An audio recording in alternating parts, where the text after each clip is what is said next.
دوستانو سلامونه او درنښت لرم، صحت ولرئ. نن به هم د ډلییز واده د ناویانو او زومانو یوه اندازه تحفې درته وښیو چې موږ دوی ته په ډلییز واده کې څه شي ورکوو. فکر مو وي چې دا ټوله مکمل تحفې نه دي. هر ناوی خور ته تاسو ورته وګورئ لاکټ دی د غاړې، غوږوالي دي، دستبند دی، ګوتمۍ دي او د سر ټیک دی. هر ناوی خور ته خدای پاک دې نیک مبارک کړي.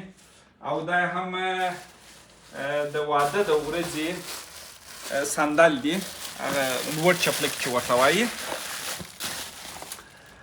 دا هم یوه جوړه کالي دوستانو د ناویانو ده. دا هم بله جوړه کالي د ناویانو ده دوستانو. دا هم ماکسي کمیس دی، د واده د ورځې کمیس دی دوستانو. دا هم د واده د ورځې کمیس دی. دا هم د لاس بکس دی، ماشاءالله څومره ښایسته.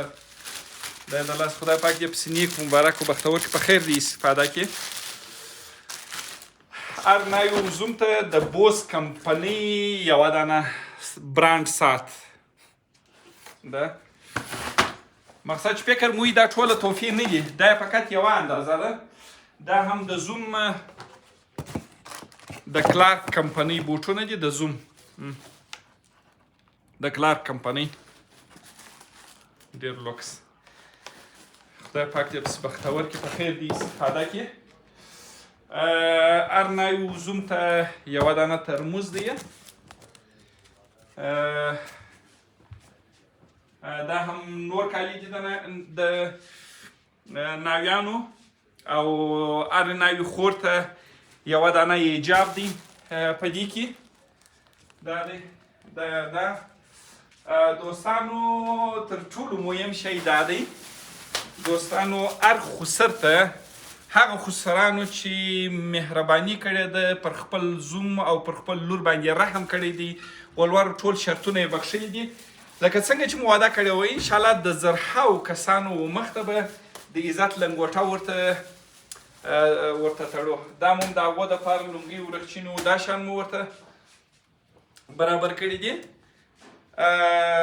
هرې خور ته 21 که 22 کلمه د آرایش سامان دي، او تقریبا 3-4-5-10 کلمه د المنځه شرکت برانډ شمپو دا شیان دي.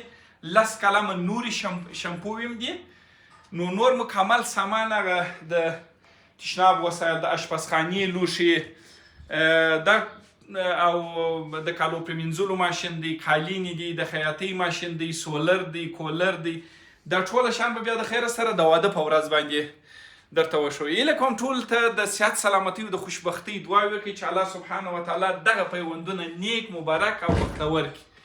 الله سبحانه وتعالی دې په افغانستان کې د لوړ ملامتونکي ولور بې ځای رواجونو، ضدبازیو او بې ځای اسرافو لوړ مصارف پوره کړي. هیله کوم دوستانو په دې مبارزه کې راسره یو ځای سئ چې ټول څوک په ټولنه کې د الله سبحانه وتعالی په مهربانۍ او ستاسو په د دعا په برکت، ستاسو د حمایت په برکت باندې او د خسرانو د تشویق په برکت باندې دغه ناخوالي او دغه بد رواجونه په ګډه باندې د ټولنې څخه د منځه څخه ویسو. خدای مو راته وساته.